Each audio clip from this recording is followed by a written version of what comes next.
Hello students, ये आपका part 1 video इस चैप्टर का। पार्ट 1 वीडियो में आज हम लोग चैप्टर शुरू करने जा रहे हैं घनाभ तथा घन, यानी कि क्यूबाइड एंड क्यूब। चलिए, अगर मैं घनाभ की बात करूं तो मैंने आपको क्लास 8 में बताया हुआ है, या जो देख रहे हैं आकृति जो मैं अभी बना रहा हूं, यह आपका घनाभ होगा, यह आपकी घनाभ हो जाएगी।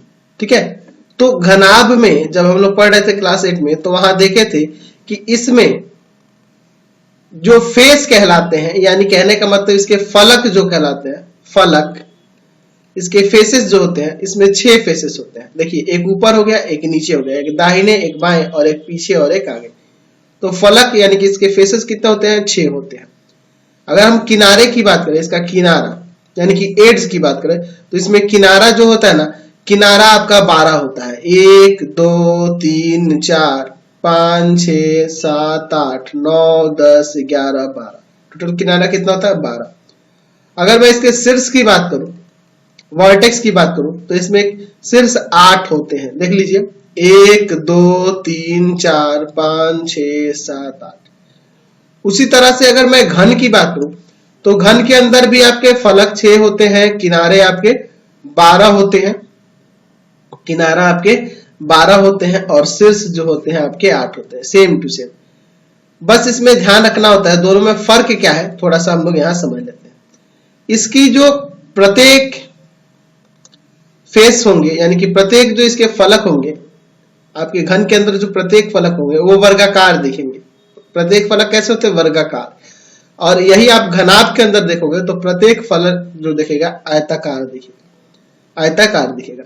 और ये जो घन और घनाभ है, ये आपकी त्रिविमीय आकृति कहलाती है। त्रिविमीय आकृति, त्रिविमीय आकृति कहलाती है, यानी कि 3D, यानी 3 डायमेंशनल, शॉर्ट में 3D कहा जाता है। त्रिविमीय आकृति में क्या होता है? उसकी लंबाई, चौड़ाई और ऊंचाई तीनों चीजें होती हैं। ठीक है, इसकी लंबाई, चौड़ाई और ऊंचाई तीनों चीजें होती है। त्रिविमीय आकृति की लंबाई, चौड़ाई, ऊंचाई तीनों की तीनों होती हैं। और बात करें द्विविमीय आकृति की, तो द्विविमीय आकृति किसी सतह पर बनती है। जैसे मैं एक वर्ग की बात करूं, तो वह वर्ग जो है यह द्विविमीय आकृति है ना। इसमें सिर्फ लंबाई और चौड़ाई होगा, है ना। 2 डायमेंशनल आकृति है, सिर्फ लंबाई और चौड़ाई है। और ये त्रिविमीय आकृति इसलिए कहला रही है क्योंकि इसकी लंबाई है, चौड़ाई है और ऊंचाई है। तो ये कागज पर उठकर बनता है। ये लग रहा है ना ऐसा कि ये कागज पर उठा हुआ है ना, और ये कागज के ऊपर है, यानी कि ये सतह पे रहेगा, तो ये आपका द्विविमीय आकृति हो गया। और ये सतह से ऊपर उठा हुआ लग रहा है, तो ये आपकी कैसी हुई? त्रिविमीय आकृति। इसमें लंबाई होता है, चौड़ाई होता है और ऊंचाई होता है, तो ये दोनों त्रिविमीय आकृति है। तो इस चैप्टर में इन्हीं दोनों त्रिविमीय आकृतियों के पृष्ठीय क्षेत्रफल और आयतन के बारे में हम लोग चर्चा करने वाले हैं। अब बात करेंगे हम लोग यहाँ पे कि पृष्ठीय क्षेत्रफल और आयतन होता क्या है। तो चलिए सबसे पहले आयतन देख लेते हैं क्या होता है। चलिए बात कर लेते हैं आयतन के बारे में। आयतन यानी कि वॉल्यूम, वॉल्यूम। आयतन होता क्या है? लिखेंगे किसी ठोस द्वारा अधिकृत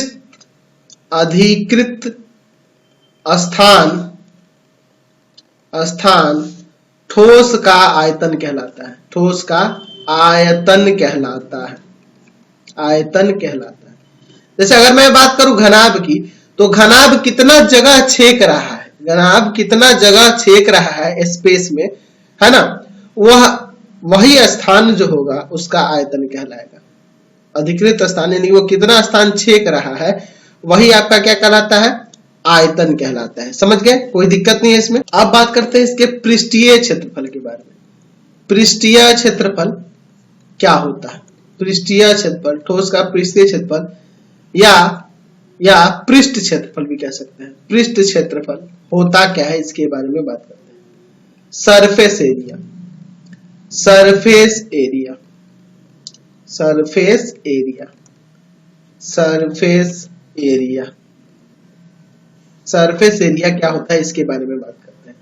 तो अभी हमने देखा कि घन या घनाभ कोई भी ठोस ले सकते हैं। इसके जो आप फलक देख रहे हो ना, फलक देख रहे हो, फलक को अंग्रेजी में फेस कहा जाता है ना। फलक कहिए या पृष्ठ भी कह सकते हैं, फलक या पृष्ठ, फलक या पृष्ठ। तो लिख सकते हैं ठोस के ठोस के सभी पृष्ठों द्वारा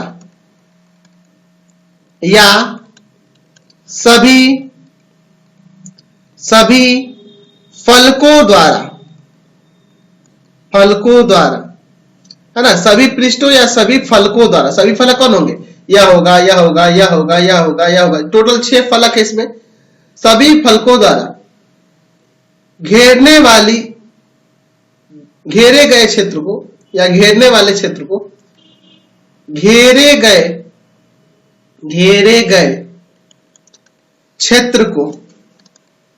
क्षेत्र को ठोस का पृष्ठीय क्षेत्रफल कहते हैं। पृष्ठीय क्षेत्रफल कहते हैं। जैसे यह ठोस हुआ, इसके जितने भी आप फलक देख रहे हो, 1 2 3 4 5 और ऊपर 6, एक पीछे, एक आगे, एक नीचे, एक ऊपर, एक दाहिने, एक बाएं, टोटल 6 फेसेस है। इन सभी फेसेस द्वारा घेरा गया जो क्षेत्र होगा, यह क्षेत्र, यह क्षेत्र, यह क्षेत्र, यह क्षेत्र, यह क्षेत्र, सभी क्षेत्रों का जो योग होगा वही आपका इसका पृष्ठीय क्षेत्रफल कहलाएगा। यानी कि टोटल सभी फेसेस मिलकर जो क्षेत्र घेर रहे हैं वो आपका पृष्ठीय क्षेत्रफल कहलाएगा। ये सतह के ऊपर देखा जा रहा है, समझ गए ना फेसेस। और आयतन क्या है? तो आयतन इसके अंदर जो अधिकृत स्थान है, समझ गए ना। ये वस्तु है, ये वस्तु अगर कहीं रखी जाती है तो यह कितना वायु को हटाएगा। अगर मान लो मैं कहीं रखता हूं टेबल पे, तो ये जितना स्थान घेर रहा है ना, आकाश में जितना स्थान घेर रहा है वो टोटल स्थान जो होगा वह आपका आयतन कहलाएगा। और उनके सभी सतहों का क्षेत्र जो है वही इसका पृष्ठीय क्षेत्रफल कहलाएगा। तो यहां हम लोग घनाभ के और घन के पृष्ठीय क्षेत्रफल और आयतन के बारे में देखने वाले हैं। तो चलिए बात करते हैं पहले घनाभ के लिए, ठीक है। पहले देखते हैं घनाभ के लिए। घनाभ यानी कि क्यूबॉइड। हम लोग अपने दैनिक जीवन में इस्तेमाल होने वाले बहुत से ऐसे घनाभाकार वस्तुओं को देखते हैं। जैसे माचिस का डब्बा आपका घनाभाकार होता है, ठीक है। ऐसे बहुत सारे बॉक्सेस आते हैं जो घनाभाकार रूप में आपको मिलते हैं। तो उनसे संबंधित उनका पृष्ठीय क्षेत्रफल और आयतन के बारे में हम लोग यहाँ देखने वाले हैं। चलिए मैं यहाँ एक घनाभ बना देता हूं, ठीक है। अब मैंने बताया है कि ये घनाभ जो होता है ना, आपकी त्रिविमीय आकृति होती है। क्या होती है? त्रिविमीय आकृति होती है। तो अगर मैं इस त्रिविमीय आकृति में इसके लंबाई को L से सूचित कर दूं, चौड़ाई को B से सूचित कर दूं और ऊंचाई को H से। L का मतलब क्या है? यहाँ पे इसकी लंबाई से है, ठीक है। B का मतलब क्या है? इसके चौड़ाई से है। और H का मतलब क्या है? इसके ऊंचाई से है, ठीक है। H का मतलब यहाँ इसके ऊंचाई से है। अब बात करते हैं, पहला एक सूत्र हम लोग यहाँ प्राप्त करेंगे। घनाभ का पृष्ठीय क्षेत्रफल या घनाभ का कुल पृष्ठीय क्षेत्रफल, ऐसे भी कह सकते हैं। घनाभ का कुल पृष्ठीय क्षेत्रफल, कुल पृष्ठीय क्षेत्रफल। कुल पृष्ठीय क्षेत्रफल का मतलब तात्पर्य यहाँ पे इसके सभी फलकों के क्षेत्र के योग से है। सभी फलकों के क्षेत्र के योग से। नीचे वाला जो क्षेत्र देख रहे हैं, यहाँ इसकी लंबाई और चौड़ाई है। ये आपका एक आयत है, तो आयत का क्षेत्रफल लंबाई गुने चौड़ाई हो जाएगा, LB हो जाएगा। यह LB होगा तो इसके जस्ट अपोजिट वाला ऊपर वाला भी यह लंबाई होगा, यह चौड़ाई होगा, तो इसका भी क्षेत्रफल LB हो जाएगा। ये वाला जो फलक देख रहे हैं इसमें B और H दिया है। अरे ये एज ए लंबाई एज ए चौड़ाई इसको भी तो मान सकते हैं, इसका क्षेत्रफल B इंटू H हो जाएगा। इसके जस्ट अपोजिट वाला ये भी इसका B होगा और ये ऊंचाई H होगी, तो इसका भी BH हो जाएगा, ठीक है। अब पीछे और एक आगे की ओर बात करते हैं, ऊपर की ओर। ये जो ऊपर वाला फलक देख रहे हैं और एक पीछे की ओर है उसके बारे में। तो देखो इसकी लंबाई L है और ये लेना होगा ना जी H, तो यहाँ पे HL हो जाएगा। इस सतह का क्षेत्रफल HL हो जाएगा। तो टोटल 6 फलक है। LB लंबाई इंटू चौड़ाई वाला, एक नीचे वाला एक ऊपर वाला, तो 2 बार हो जा रहा है इसे 2 इंटू LB। और इधर वाला जो है B इंटू H और इधर वाला भी B इंटू H, यानी कि 2 इंटू B इंटू H हो जाएगा। और यह HL जो है ये पीछे की ओर एक आगे की ओर के लिए, तो 2HL। 2 यहाँ कॉमन कर लो तो यहाँ घनाभ का पृष्ठीय क्षेत्रफल हो जाएगा 2 into LB plus BH into plus HL, ठीक है, प्लस में HL। यह आपका फॉर्मूला हो जाएगा घनाभ के पृष्ठीय क्षेत्रफल का। 2 गुने लंबाई गुने चौड़ाई प्लस चौड़ाई गुने ऊंचाई प्लस चौड़ाई ऊंचाई गुने लंबाई। समझ गए? दूसरा फॉर्मूला यहां तैयार करते हैं, घनाभ का पार्श्व पृष्ठ क्षेत्रफल, पार्श्व पृष्ठ क्षेत्रफल, पृष्ठ क्षेत्रफल या घनाभ के चारों दीवारों का क्षेत्रफल, चारों दीवारों का क्षेत्रफल, चारों दीवारों का क्षेत्रफल। यानी कहने का मतलब पार्श्व पृष्ठ कहने का मतलब ये चारों को लेंगे, ऊपर और नीचे से खुला होगा, ऊपर से भी खुला और नीचे से भी खुला, यानी कि यह LB और यहाँ LB यह कैंसिल हो गया, बाकी जो चारों बच गए उनको जोड़ लेंगे। यानी कि यहां से हो जाएगा 2HL, देख रहे हैं ना, HL वाला एक पीछे वाला एक आगे वाला, और ये BH वाला तो 2BH। LB वाला कैंसिल हो जाएगा, नीचे और ऊपर से खुला है ना, चारों दीवार मतलब ये हो जाएंगे। समझ रहे हैं? तो यहां से आप 2H कॉमन कर लो, अब आपका 2 कॉमन करोगे और H भी कॉमन करोगे तो यहां बच जाएगा आपका L और यहां बच जाएगा B, यानी कि 2 into L plus B into H, ये आपका फॉर्मूला आ गया घनाभ के चारों दीवारों का क्षेत्रफल। तीसरा बात करते हैं हम लोग, घनाभ के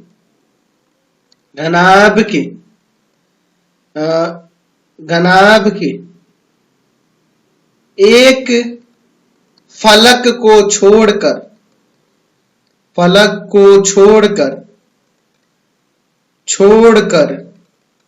अन्य सभी, है ना, या एक फलक के जगह पे मैं ऊपरी फलक लिख देता हूं, ऊपरी फलक को छोड़कर अन्य सभी फलकों का क्षेत्रफल, या हम लोग ऐसे कह सकते हैं घनाभ का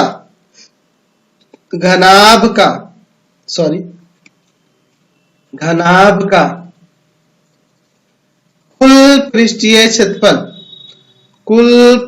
क्षेत्रफल यदि घनाभ ऊपर या नीचे से खुला हो, समझ रहे ना, यानी कि नीचे वाला सिरा ना हो, नीचे वाला फलक ना हो, या ऊपर वाला कोई एक ना हो, या कह सकते हैं बिना ढक्कन वाले संदूक का, घनाभाकार संदूक का कुल पृष्ठीय क्षेत्रफल, बिना ढक्कन वाले घनाभाकार संदूक का कुल पृष्ठीय क्षेत्रफल, यानी कि एक ऐसा संदूक है, घनाभाकार संदूक है जो ऊपर से खुला है या नीचे से खुला, कह सकते हैं कोई भी एक, यानी कहने का मतलब घनाभ का कुल पृष्ठीय क्षेत्रफल जब वह ऊपर या नीचे कहीं से भी एक तरफ से खुला। ठीक है, तो ये तो आपका फॉर्मूला लगेगा 2 into L plus B into H, या किसके लिए हो गया, चारों दीवारों का, और जब ऊपर या नीचे छोड़ देंगे तो दोनों में से एक ही कोई बचेगा, तो नीचे का अगर ऊपर से खुला है तो नीचे वाले के लिए L इंटू B, या ऊपर से बंद है नीचे से खुला है तो आपका वही हो जाएगा L इंटू B, यानी कि इसमें आपका L इंटू B एक इंक्लूड हो जाएगा। तो घनाभ का कुल पृष्ठीय क्षेत्रफल जब वह ऊपर या नीचे किसी एक तरफ से खुला हो तो ये हो जाएगा। चौथा फॉर्मूला, घनाभ का आयतन, तो आयतन के लिए लंबाई गुने चौड़ाई और गुने में ऊंचाई, घनाभ के लिए लंबाई गुने चौड़ाई गुने ऊंचाई। एक्चुअल में आयतन की बात करें ना तो किसी, अगर मान लीजिए यह समान रूप से आधार जो है इसका, देखिए आधार जो है ये हर एक जगह पे, अगर इस आधार के समांतर कोई भी तल लेंगे तो हर एक जगह से समान रूप से होगा, लंबाई और चौड़ाई समान रूप से होगा इसका।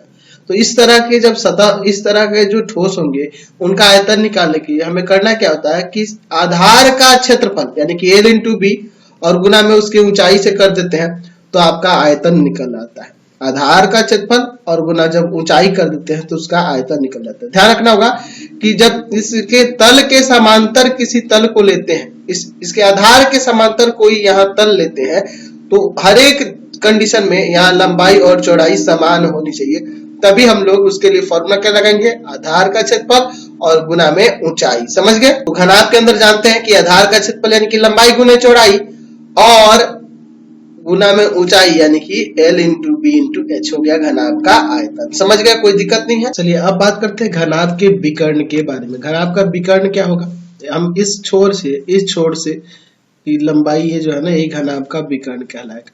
ठीक है। यहाँ पे आपके क्वेश्चन में ये भी दे सकता है कि सबसे बड़े, एक कमरे में रख के सबसे बड़े छर की लंबाई, यानी कि वहां पे हमें विकर्ण ही निकालना होता है।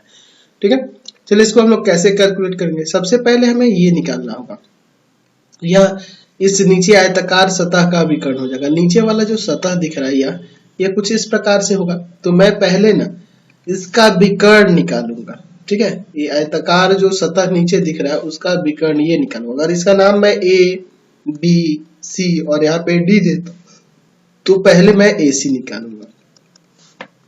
ये समकोण है, यहाँ समकोण होगा तो ए सी बराबर में रूट अंडर क्या हो जाएगा आपका L square plus B square, यानी ए बी का स्क्वायर प्लस बी सी का स्क्वायर। अब बात आती है एडी निकालने की। तो एडी निकालने के लिए रूट अंडर ए सी का स्क्वायर और प्लस में सी डी का स्क्वायर हो जाएगा, क्योंकि यहाँ पे भी समकोण होगा। समझ रहे ना बात को, यानी कि एडी यहाँ क्या है, घनाभ का विकर्ण है, घनाभ का विकर्ण है, घनाभ का विकर्ण है, घनाभ का विकर्ण। ठीक है, रूट अंडर ए सी का मान यही ना है जी, तो हो जाएगा root under L square plus B square का स्क्वायर और सी डी आपका है एच, तो एच स्क्वायर हो जाएगा। स्क्वायर से रूट हट गया तो यहाँ से घनाभ के विकर्ण का फॉर्मूला गया root under L square plus B square plus H square. ये फॉर्मूला अप्लाई करेंगे। ये तो रहा घनाभ के लिए। अब चलते हैं हम लोग घन की तरफ। चलिए अब किसी घन की बात करते हैं। घन यानी कि क्यूब, इसके बारे में मैंने आपको पहले ही बता दिया था चैप्टर के इंट्रोडक्शन में ही, शुरू में ही। चलिए ये देखिए, ये मैं यहाँ पे घन ले लेता हूँ और हमें पता है कि घन के प्रत्येक किनारा जो होता है ना उसकी लंबाई समान होती है, क्योंकि इसका प्रत्येक फलक वर्गाकार रूप में होता है और वर्गाकार होगा तो प्रत्येक किनारा इसका बराबर बराबर हो जाएगा। ये प्रत्येक किनारा इसके क्या होंगे, इक्वल हो जाएंगे। ठीक है, समझ गए। अच्छा, अगर मैं प्रत्येक की बात करूं, प्रत्येक फलक की बात करूं तो इसका क्षेत्रफल भुजा स्क्वायर हो जाएगा, ये भी भुजा स्क्वायर हो जाएगा। हर एक फलक जो होगा इसका क्षेत्रफल जो होगा भुजा स्क्वायर होगा, क्योंकि इनकी भुजाएं बराबर है। तो वर्ग का क्षेत्रफल आपको पता ही है, प्रत्येक फलक जो है वर्गाकार होगा तो वर्ग का क्षेत्रफल भुजा का स्क्वायर होता है ना जी। चलिए तो पहले फॉर्मूला निकालते हैं घन का कुल पृष्ठीय क्षेत्रफल, कुल पृष्ठीय क्षेत्रफल, कुल पृष्ठीय क्षेत्रफल, पृष्ठीय क्षेत्रफल, कुल पृष्ठीय क्षेत्रफल। तो 6 पृष्ठ होते हैं तो 6 गुना भुजा का स्क्वायर हो जाएगा। समझ गए ना। चलिए तो अगला देखते हैं, घन का पार्श्व पृष्ठ क्षेत्रफल, पार्श्व पृष्ठ क्षेत्रफल, पार्श्व पृष्ठ क्षेत्रफल क्या हो जाएगा 4 गुना भुजा का स्क्वायर, क्योंकि निचले और ऊपरी सिरे का छोड़ देना है तो 4 गुना भुजा का स्क्वायर। चलिए 3 नंबर, घन का पृष्ठीय क्षेत्रफल, पृष्ठीय क्षेत्रफल यदि वह ऊपर से खुला हो, ऊपर या नीचे से खुला हो, ऊपर से खुला हो या नीचे से भी खुला होगा तब भी चलेगा। ठीक है, खुला हो, समझ गया ना। ऊपर से या खुला है तो 5 ही फेसेस होंगे, तो यानी कि 5 गुना भुजा का स्क्वायर हो जाएगा। चलिए अब देखते हैं घन का विकर्ण, घन का विकर्ण क्या होता है, घन का विकर्ण क्या होगा। तो देखो यहाँ पे अगर मैं बात करूं इसके निचले सिरे की तो हमें ये पहले निकालना होगा। घन का विकर्ण जो होगा, विकर्ण तो आपका ये ना होगा यहाँ से यहाँ, तो सबसे पहले हम लोग जो नीचे वाला जो वर्गाकार है उसको लेते हैं या। ठीक है, तो इसके विकर्ण के लिए हम लोग फॉर्मूला जानते हैं √2 गुना भुजा, है ना। अगर भुजा मैं यहाँ पे ए मान लेता हूँ, मान लो भुजा ए मान लेता हूँ, ठीक है, भुजा ए मान लेता हूँ, तो यह ए बी सी डी, यह वाला ए सी निकालूंगा पहले, या पहले ए सी निकालूंगा तो यहाँ पे आपका समकोण होगा। भुजा अगर मैं ए मानता हूं तो यहाँ पर आपका ए सी बराबर में हो जाएगा, ए सी बराबर में हो जाएगा, यहाँ पे लिख देता हूँ ए बी सी, तो ए सी बराबर में क्या हो जाएगा √ए बी का स्क्वायर प्लस बी सी का स्क्वायर, यानी ए स्क्वायर प्लस ए स्क्वायर रूट अंडर, तो √2a स्क्वायर यानी कि √2a आ जाएगा। तो यह भुजा जो हुई यह विकर्ण जो होगा √2a है, लेकिन हमें ये घनाभ का विकर्ण निकालना है, यह वाली निकालनी है, एडी निकालनी है। तो यहाँ एडी बराबर में क्या हो जाएगा, ये भी आपका 90 होगा ना, तो एडी बराबर में हो जाएगा √ac का स्क्वायर और प्लस में cd का स्क्वायर। ac आपका √2a आया है, तो इसका स्क्वायर और प्लस में ए स्क्वायर, ये हो जाएगा अंदर 2a स्क्वायर और प्लस a स्क्वायर, यानी कि √3a स्क्वायर, यानी कि √3 गुना में भुजा। √3a का मतलब क्या, √3 और गुना में भुजा, घन का विकर्ण हो जाएगा। अब चलते हैं आयतन की बात करते हैं। घन का आयतन, घन का आयतन, तो अगर मैं बात करूं इसका लंबाई भी a है, चौड़ाई भी a है और ऊंचाई भी a ही है, यानी a इंटू a करोगे तो a का क्यूब हो जाएगा, यानी घन का आयतन जो होता है भुजा का क्यूब। समझ गया ना, घन का आयतन क्या होता है आपका, भुजा का क्यूब हो जाएगा, भुजा का क्यूब। तो ये सारे आपके फॉर्मूले थे जो हम इस एक्सरसाइज में यूज करने वाले हैं, घन और घनाभ वाले एक्सरसाइज में ये सारे फॉर्मूले यूज करेंगे। साथ ही साथ मैंने आपको पिछले चैप्टर में जब मैंने हीरोन फॉर्मूला पढ़ाया था, वहां वर्ग का क्षेत्रफल, आयत का क्षेत्रफल, इन सबसे संबंधित भी फॉर्मूले आपको बताए थे, तो उन फॉर्मूले को भी याद रखना होगा। और साथ ही साथ आज जो मैंने फॉर्मूले बताए इन सबको भी याद रखना होगा। आपको हमारे 3 चैनलों को सब्सक्राइब करना होगा। पहला है path finder classes Chhapra, path finder classes Chhapra. दूसरा है भारती भवन रविकांत सर, भारती भवन रविकांत सर, रविकांत सर। और तीसरा चैनल है रविकांत सर के नाम से, रविकांत सर के नाम से। तीनों चैनल को सब्सक्राइब करेंगे। इससे रिलेटेड वीडियो के लिए सीधे डिस्क्रिप्शन में जाएंगे और इससे संबंधित नोट्स के लिए आप हमारे वेबसाइट www.ravikantsir.in पर जाएंगे, ravikantsir.in पर जाएंगे और वहां पर जाकर आप सभी क्लासेस के नोट्स को डाउनलोड कर सकते हैं और पढ़ भी सकते हैं। ठीक है, तो जल्दी से जाके गूगल पे सर्च करें www.ravikantsir.in।